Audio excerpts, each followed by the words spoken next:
Good morning students. आज हम Urdu syllabus B paper number 2 में एक और असाइनमेंट करने जा रहे हैं।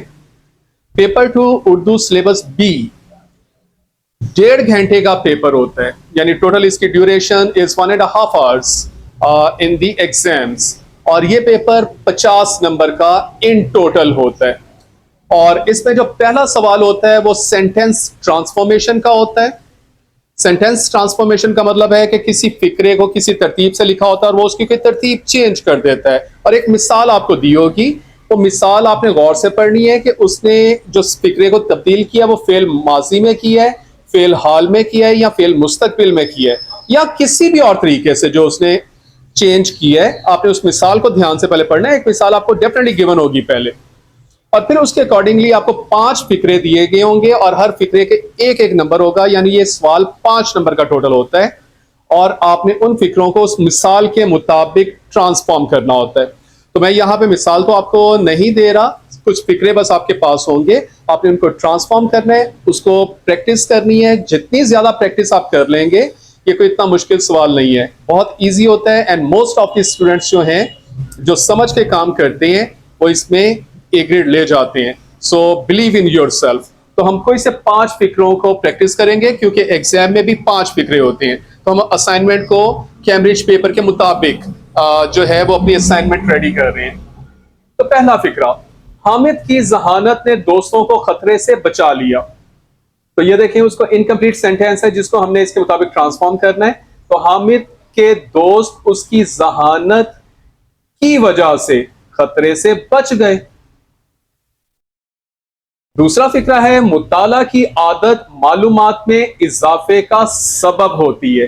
अच्छा, अब इसमें साथ ही साथ मैं आपकी वोकैबुलरी को भी इंक्रीज करता रहा हूं, ताकि मैं आपको इसको इंग्लिश में ट्रांसलेट कर दूं। आप बच्चे ज्यादातर इंग्लिश मीडियम स्कूलों के होते हैं।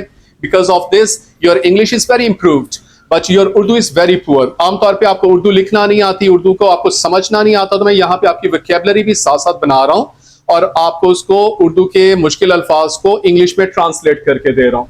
तो मुताला कहते हैं बेटे रीडिंग को। ये लफ्ज को अच्छे से ज़हन में बिठा लें, ताकि आप जब कोई भी सवाल उर्दू का करें तो आपको पता हो कि रीडिंग का मतलब मुताला है, तो आप ये लफ्ज कहीं ना कहीं यूज कर सकें फिर। तो मुताला की आदत, आदत कहते हैं हैबिट को।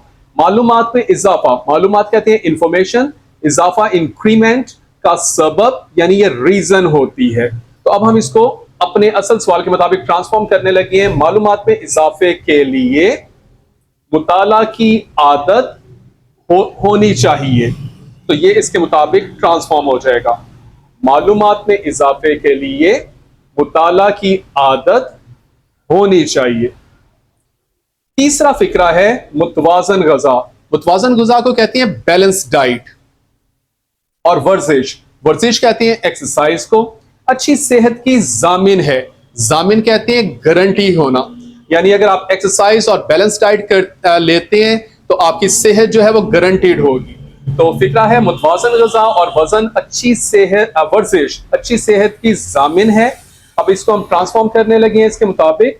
अच्छी सेहत और तंदुरुस्ती के लिए मुतवाज़न ग़िज़ा और वर्जिश जरूरी हैं। जामिन को आपने यहां पे जरूरी हैं के तौर पे इस्तेमाल कर दिया, ताकि सेम वही फिक्रा उसी तरह से बन जाए। चौथा फिक्रा है, इल्म से इंसान की शिनाख्त होती है। शिनाख्त को इंग्लिश में कहते हैं आइडेंटिटी। इल्म से इंसान की शिनाख्त होती है। तो अब इसको हम इस फिक्रे के मुताबिक ट्रांसफॉर्म करने लगे हैं। हर इंसान के लिए इल्म बहुत जरूरी है, क्योंकि शिनाख्त का मतलब होता है पहचान। तो हर इंसान के लिए इल्म शिनाख्त है। या तो अगर आपने इसी लफ्ज को यूज करना तो ये बन जाएगा हर इंसान के लिए इल्म शिनाख्त है। नेक्स्ट फिक्रा, जो आखिरी फिक्रा आज के लिए हम इस्तेमाल करने लगे हैं, वो है सादिकैन। सादिकैन बेटा एक बहुत बड़ा आर्टिस्ट था। सादिकैन को बैनुल अक़वामी शोहरत, बैनुल अक़वामी कहते हैं इंटरनेशनल, शोहरत कहते हैं आपकी फेमस होने को, खत्ताती और मुसव्वरी से हासिल हुई। तो इसको अब हम ट्रांसफॉर्म करने लगे हैं कि उनकी खत्ताती और मुसव्वरी की बिना पर सादिकैन को बैनुल अक़वामी शोहरत हासिल हुई। तो इस तरीके से ये आपके 5 फिक्रे ट्रांसफॉर्म हो जाएंगे।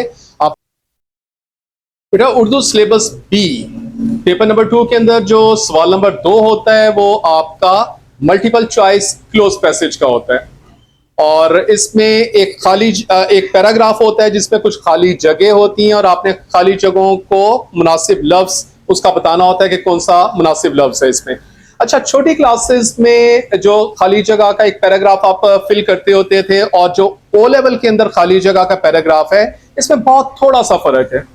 छोटी क्लासेस में आप ये करते होते थे कि एक पैराग्राफ आता था और उसके एंड पे कुछ लफ्ज होते थे, या आपको वो कहानी सबक पीछे पूरा दिया होता था, तो आप उस पैराग्राफ को पढ़ के पीछे से सबक को पूरा पढ़ के तो उस पैराग्राफ को कंप्लीट कर देते थे मुनासिब लफ्ज उसमें फिट करके। ओ लेवल के अंदर सिर्फ एक ये फर्क है कि पैराग्राफ उसी तरह से दिया होगा, लेकिन हर खाली जगह के ऊपर एक नंबर लिखा होगा।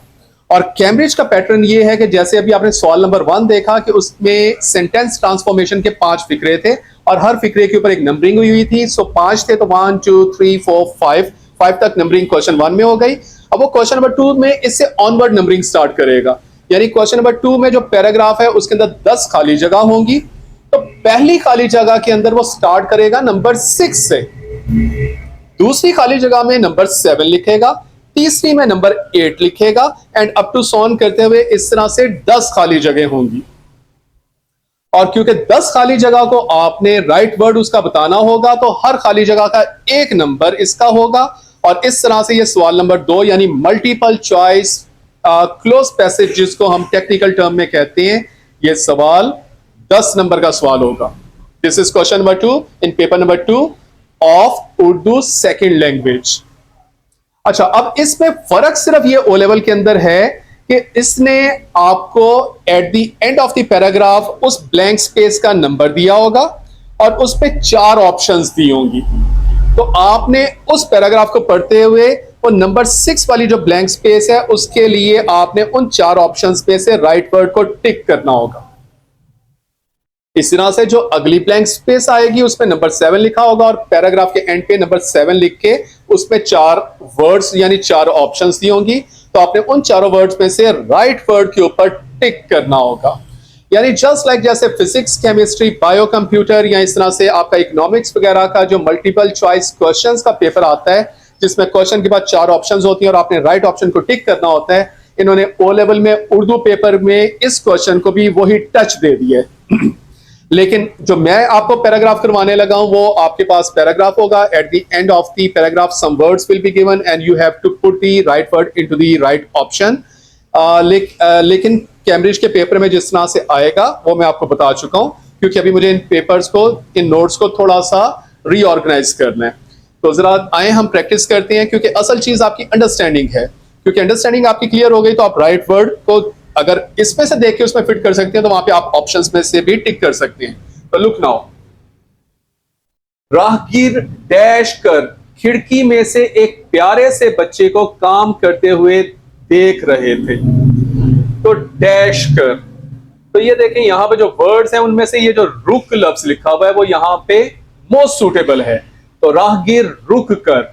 अच्छा बेटे, क्योंकि आप इंग्लिश मीडियम स्कूलों से बिलोंग करते हैं, your English is good but Urdu is poor, तो राहगीर कहते हैं पासर बाय। ये जो लोग गुजर रहे होते हैं ना इधर उधर, इनको उर्दू में कहते हैं राहगीर। अच्छा, इन अच्छे लफ्जों को अपने जहन में भी बिठाते रहा करें ताकि आपकी जो है वो वोकैबुलरी भी अच्छी होती जाए, क्योंकि जितनी ज्यादा वोकैबुलरी आपके पास अच्छी हो जाएगी उर्दू के पेपर में, यही तो रिक्वायरमेंट होती है कि जितने अच्छे अल्फाज का आप इस्तेमाल करेंगे उतने ज्यादा आपके नंबर आ जाएंगे। तो जरा ध्यान से देखें, ना सिर्फ आप अपनी वोकैबुलरी को इंक्रीज कर रहे हैं बल्कि साथ ही साथ आप पैराग्राफ को भी सॉल्व कर रहे हैं।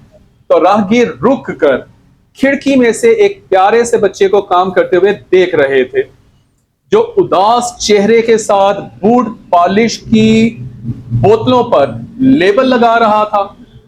कोई भी ये डैश नहीं सकता था।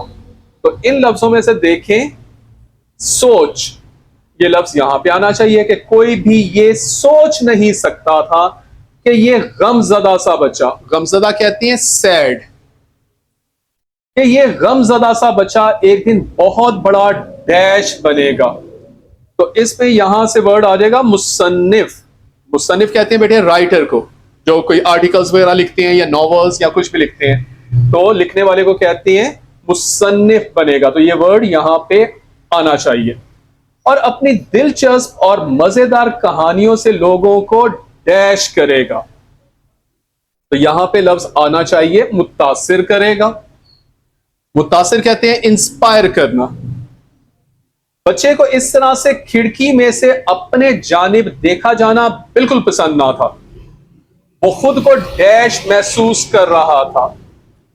अब यहां पे ये लफ्ज जो है तन्हा, ये यहां पे बहुत सूटेबल है कि वो खुद को तन्हा महसूस कर रहा था।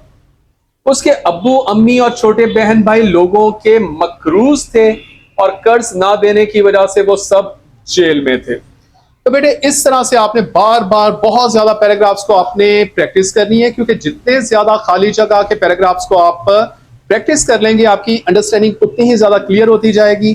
क्योंकि आपको पैराग्राफ करते हुए अगर आपकी अंडरस्टैंडिंग बहुत अच्छी है तो पैराग्राफ को पढ़ते हुए आपको खुद से आपको पता लगने लग जाता है कि यहां पे ये लफ्ज आ सकता है, आना चाहिए।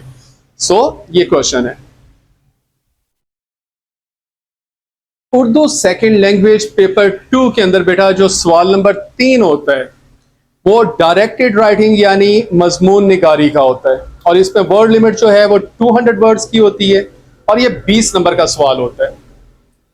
इस सवाल में कुछ और कैटेगरीज भी हैं जो कि हम आपको आगे जाके दूसरी असाइनमेंट्स में जो अगली आएंगी उसमें अंदर आपको गाइड करेंगे, लेकिन अभी फिलहाल हम मजमून निगारी इस सवाल के अंदर यानी सवाल नंबर 3 के अंदर मजमून निगारी के पोर्शन को हम कवर करने लगे हैं। अच्छा बेटे इसमें यह होगा कि एक टॉपिक और वो कोई से 2 नुकात आपको दे देगा, कोई से 2 पॉइंट्स आपको दे देगा और कहेगा कि इन 2 पॉइंट्स को यूज करते हुए इस टॉपिक पे मजमून लिखें। 200 वर्ड्स का आपने लिमिट का ख्याल रखना है, क्योंकि इससे आगे आप एक्सीड करेंगे तो आपके उतने ही मार्क्स जो 200 वर्ड्स के अंदर की जो लिमिट होगी सिर्फ उतना ही चेक किया जाएगा और उसके अकॉर्डिंगली उसको आपको मार्क्स दे दिए जाएंगे। अच्छा इसके अलावा आपको ये साथ ही 2 पॉइंट्स देके वो ये कहेगा कि अगर आप अपने पास से कोई पॉइंट को ऐड करना चाहते हैं तो आप कर सकते हैं, तो आपको ये अलाउ होगा, लेकिन वर्ड लिमिट का आपने ख्याल रखना है। और साथ ही साथ एक चीज का और ख्याल रखना है कि जितने भी पॉइंट आपने सोचे हैं 2 तो उसने दे दिए हैं, 1 या 2 पॉइंट अगर आपने अपने खुद से भी सोच लिए तो आपने 200 वर्ड्स को आपने दरअसल उन पॉइंट्स के ऊपर इक्वली डिस्ट्रीब्यूट करके यानी अगर 3 पॉइंट्स हैं तो कोई 60-70 वर्ड्स एक एक पॉइंट के ऊपर आपने लिखना है ताकि इक्वल वेटेज के वो 3 पॉइंट्स बन जाएं। ये नहीं करना कि एक पॉइंट के ऊपर कोई 150 लफ्ज ही आपने लिख दिया और दूसरे 2 पॉइंट्स के ऊपर 10-10 लफ्ज लिख के, तो इस तरह नहीं करना। अच्छा क्योंकि इससे वो मजमून के नंबर आपके बहुत कम हो जाएंगे, क्योंकि वो एक पॉइंट को ही वो मार्क्स दे देगा, दूसरे पॉइंट के ऊपर तो आपने लिखा ही कुछ नहीं, तीसरे पॉइंट के ऊपर आपने लिखा ही कुछ नहीं। इक्वल वेटेज आपको देनी होगी। अच्छा जी, तो अब आज का मजमून जो हम पढ़ने लगे हैं वो है औरत का मुकाम। This is the topic and these are the points. इन पॉइंट्स के ऊपर आपने नॉलेज को अपने ज़हन में बिठाना है, क्योंकि हो सकता है पेपर में जो मजमून आ जाए वो इनमें से कोई पॉइंट्स आ जाए या कोई मिलता जुलता आ जाए, तो डेफिनेटली आपके पास उसका कोई मटेरियल होगा। आपने वोकैबुलरी को भी और उस मटेरियल को भी अच्छे से ग्रैब करना है। पहला पॉइंट है इस्लाम से पहले औरत का मुकाम। इसके ऊपर आपने कुछ लफ्ज लिखने होंगे, कोई 60-70 वर्ड्स। दूसरा है इस्लाम के बाद औरत का मुकाम, यानी एक पहला इस्लाम से पहले, दूसरा इस्लाम के बाद, और तीसरा पॉइंट है कुछ मामलात में मर्द की फजीलत। तो इन 3 पॉइंट्स पे हमने इक्वल वेटेज यानी 60-70 वर्ड्स करते करते 200 वर्ड्स तक हमने जाना है। तो ये देखिए पहला पॉइंट इस्लाम से पहले औरत का मुकाम।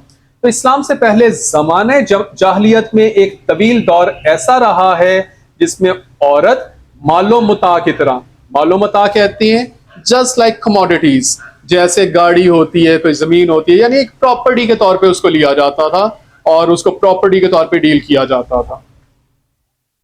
मालो मुता की तरह एक शय थी, उसे थोड़ी बहुत अहमियत दी भी जाती थी तो एक खादमा या कनीज से ज्यादा नहीं। उसकी कोई इज्तमाई जिंदगी नहीं थी, यानी उसको एक फैमिली मेंबर की तरह समझा ही नहीं जाता था। इज्तमाई जिंदगी कहते हैं कलेक्टिव लाइफ। लाइक अगर वो घर के अंदर रहती भी थी तो उसको कोई घर का मेंबर नहीं समझा जाता था, उसको जस्ट लाइक एक बिल्कुल हकीर चीज समझा जाता था। कानूनी मलकियत के दावे से औरत महरूम थी, यानी कोई उसको कोई मलकियत नहीं होती थी कि ये मेरा घर है, ये मेरी प्रॉपर्टी है ना। उसको बिल्कुल समझा जाता था कि इसको तो कुछ भी नहीं देना, इससे सिर्फ खाना पकाना, कपड़े सीने धोने और बच्चों की परवरिश का काम लिया जाता था। अलूमे दीनों दुनिया से वो ना आशना रहती थी। ना आशना यानी इलिटरेट रहती थी, ना उसको दीन का कोई नॉलेज दिया जाता था ना दुनिया का, और उसे फितरत और कानून इलाही के खिलाफ हैवान समझा जाता था। तो ये देखें, ये पहला पॉइंट था, इस्लाम से पहले औरत का मुकाम। तो उसके ऊपर आपने कुछ थोड़ा सा मटेरियल लिखा है। अब दूसरा पॉइंट था इस्लाम के बाद औरत का मुकाम। तो अब जरा दूसरे पॉइंट के ऊपर हम लिखते हैं, रसूलुल्लाह सल्लल्लाहु अलैहि वसल्लम का इरशाद ग्रामी है, बिलाशुबा औरतें हकूक़ इंसानियत में मर्दों के बराबर हैं। तो ये देखें, पहले हमने एक हदीस से स्टार्ट किया जिसमें क्लियरली कहा गया कि औरतें और मर्द बराबर हैं हकूक में। जो हकूक मर्दों के पास हैं वही औरतों के पास हैं। तो यही देखें कि ये जमाना यानी इस्लाम से पहले और बाद में एकदम कितना फर्क है। इस्लाम ने कानूनी हकूक में औरत को मर्द के मुसावी ही रखा है। वो मर्द की तरह मालो जायदाद की मालिक हो सकती है और हिबा, बे, रहन वगैरह के इख्तियारात रखती है। वो अपने हकूक हासिल करने के लिए दीवानी अदालत में हर किस्म के दावे दायर कर सकती है। वो हदूद व कसास और ताजीरी हकूक में अपने मुखालिफ मर्द पर, यानी उसके अगेंस्ट में अगर कोई मर्द भी आ जाए तो उसी तरह से हद जारी करवा सकती है, यानी उसके ऊपर केस कर सकती है जिस तरह मर्द औरत के खिलाफ करा सकता है। वो अपने सियासी और शहरी मामलात में सुलह और जंग में उसी तरह हकदार है जिस तरह मर्द हकदार है। तो ये देखें, ये आपने इस्लाम के बाद वाले जो है उसमें आपने बताया कि किस तरह इस्लाम के बाद उसकी पोजीशन चेंज हुई। अब आपने आखिरी पॉइंट ये कैटर करना है कि कुछ मामलात में इवन औरत को फजीलत दी गई है, यानी वो मर्द से प्रायोरिटी है उसको। तो अब आपने इस पॉइंट के ऊपर कुछ लिखना है, थोड़ा सा मटेरियल 60-70 वर्ड्स का। तो औरत के लिए बायस फख्र है और फ्राइज से सुबकदोशी के मुतरादिफ भी है कि औरत का सरबरा, कार फरमा, कफील व मुहाफिज मर्द को बना दिया गया है। औरत मर्द की नामूस है। नामूस कहते हैं इज्जत। चूंकि बारे कफालत कहते हैं घर का खर्चा उठाना और हिफाजत कुदरत ने मर्द के कंधों पर रख दिया है, और इसलिए मर्द को बजा तौर पर फजीलत दी गई है। इंसानी हकूक में औरत मर्द से जरा बराबर भी कम नहीं। तो ये देखें, इंसानी हकूक में वो उसके बराबर है, लेकिन कुछ मामलात में मर्द को सिर्फ थोड़ा सा प्रायोरिटी है। सो बेटे, ये आपका टॉपिक था। इसको अच्छे से आप पढ़ें और समझें और इस वोकैबुलरी को और इस मटेरियल को अपने ज़हन में बिठाएं और नोट्स बनाएं। उर्दू सिलेबस बी के पेपर में सवाल नंबर 4 ट्रांसलेशन का होता है और इसके 15 नंबर होते हैं। 15 नंबर का ये सवाल होता है।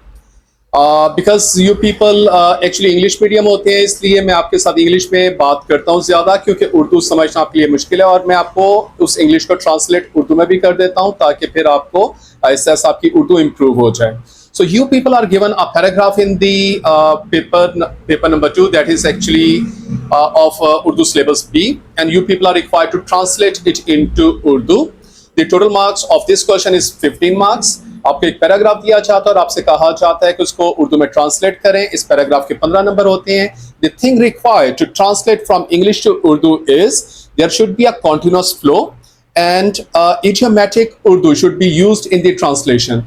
जो ट्रांसलेशन करने में जो चीज़ आपको इसमें ज़रूरत होगी वो ये कि आपको एक तो रब्त का ख्याल रखना होगा, गुफ्तगू एक रब्त में हो, एक फ्लो में हो, लाइक वो डिसकंटिन्यूअस टूट फूट का शिकार ना हो। लाइक जिस तरह से कोई ऐसा शख्स उर्दू बोलता है कि जिसको उर्दू नहीं आती, तो उस तरह की उर्दू नहीं होनी चाहिए।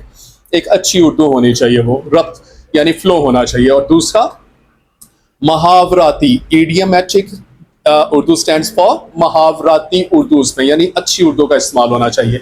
तो आए एक और उर्दू का हम पैराग्राफ ट्रांसलेट करते हैं। One evening my mother told me that I would have to do the shopping for food.